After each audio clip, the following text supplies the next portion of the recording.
राजस्थान के अनाज मंडियों में हड़ताल चल रही है और ये हड़ताल 2 मार्च तक बढ़ा दी गई है और इसके बाद प्रदेश में हजारों करोड़ों का कारोबार प्रभावित हुआ है और सैकड़ों करोड़ रुपए के राजस्व का नुकसान भी हो रहा है।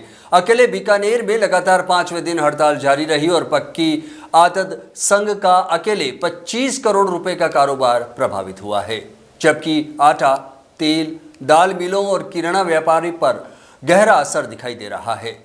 हड़ताल के चलते बीकानेर के भुजिया, पापड़ और नमकीन उद्योग पर भी संकट मंडराता जा रहा है, क्योंकि मंडी में हड़ताल के चलते कच्चे माल की आपूर्ति पूरी तरह से बाधित है और व्यापारियों ने 2 मार्च तक का सरकार को अल्टीमेटम दे दिया है, जिसके बाद व्यापारियों ने सड़कों पर उतरने का भी ऐलान किया है। अपनी मांगों और राज्य सरकार को सद्बुद्धि की प्रार्थना को लेकर व्यापारियों ने मंडी परिसर में सद्बुद्धि यज्ञ किया।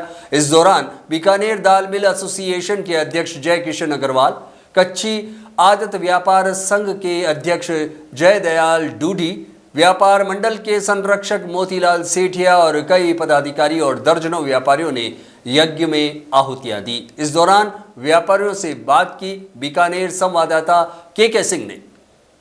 राजस्थान की मरुनगरी बीकानेर में अनाज मंडी पूरी तरह से बंद है। आज 5वां दिन है हड़ताल का। आप देख सकते हैं कि हवन यज्ञ बराबर जारी है। आज सद्बुद्धि यज्ञ है। कहा जा रहा है कि ये सरकार को लेकर सद्बुद्धि यज्ञ बताया जा रहा है। क्या है, किस तरह से है, पूछना चाहेंगे यहाँ पर जो व्यापार।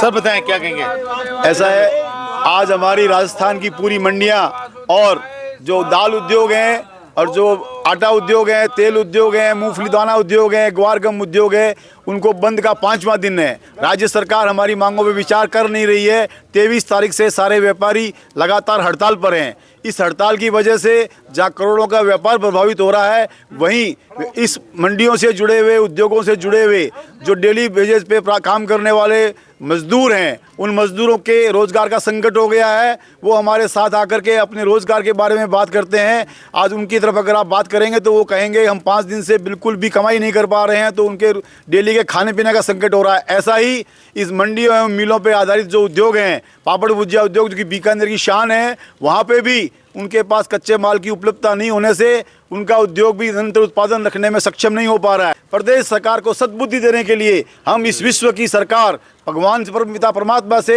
यज्ञ कर करके सरकार को सद्बुद्धि देने के लिए प्रार्थना कर रहे हैं। लगातार 5 दिनों से सरकार आपकी सुनवाई नहीं कर रही है। आप अध्यक्ष हैं, क्या कहेंगे आप? आगे क्या विचार है आप लोगों का? राजस्थान खाद्य पदार्थ व्यापार संघ ने पहले 23 से 26 तक बंद का आह्वान किया था, मगर सरकार की हठधर्मिता को देखते हुए अभी तक उसने कोई सुनवाई नहीं की। उसको देखते हुए इसको आगामी 2 तारीख तक बढ़ा दिया गया है और अगर सरकार हमारी कोई सुनवाई नहीं करती है तो राजस्थान खाद्य पदार्थ व्यापार संघ जो भी फैसला लेगी हम उसमें पूर्णतः कंधे से कंधा मिलाकर उनके साथ में रहेंगे।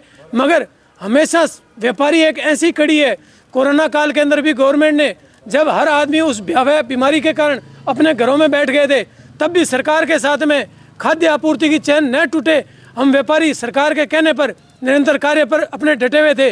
और उसी दौरान सरकार ने ये टैक्स लगाया था, कृषक कल्याण फीस, ताकि किसानों के लिए कोई भला हो सके। उस समय बीजेपी गवर्नमेंट, तत्कालीन बीजेपी गवर्नमेंट ये कह रही थी कि हम इस टैक्स के खिलाफ हैं, और आज वही 1.5 साल होने के बावजूद उसके ऊपर कोई हमारा स्टैंड नहीं ले रही। और हमने उनके साथ में 4 बार वार्ता कर ली कि आपको फायदा दिया जाए। क्या सड़कों पर उतरेंगे आप लोग अगर 2 तारीख तक आपकी सरकार नहीं मानती है तो? बिल्कुल हम उतरेंगे। ऐसा ही हमने आवंटन नीति के खिलाफ 2006 में जैसा आंदोलन किया था, पूरे राजस्थान के व्यापारी इकट्ठे होंगे और आगे की योजनाओं में विधानसभा का घेराव तक भी योजना भी बन सकती है, क्योंकि हमारी उचित और वाजिब मांगे हैं। यहाँ के जनप्रतिनिधि क्या बोल रहे हैं? आपने बात की होगी उन लोगों से? जनप्रतिनिधि अभी नहीं चेत रहे हैं, तभी तो उनके लिए तो ये रखा है कि चेतो जगो, जग नहीं रहे अभी तक कोई भी, क्योंकि सबके एक ही है। तो देखिए यहाँ पर बड़ा एक तरह से कहा जा सकता है कि सद्बुद्धि यज्ञ चल रहा है और तमाम बीकानेर के व्यापारी हैं, जो कि खास तौर पर अनाज मंडी के जो व्यापारी हैं, पूरी अनाज मंडी यहाँ पर एक तरह से मौजूद है। यहाँ के पल्लेदार की बात करें, काम सारे ठप हैं। 170 करोड़ का रोजाना नुकसान हो रहा है और पिछले 5 दिनों में 850 करोड़ से भी ज़्यादा रुपए का नुकसान हुआ है। देखने वाली बात ये होगी, क्या इस सद्बुद्धि यज्ञ से सरकार को सद्बुद्धि आ पाएगी? के सिंह,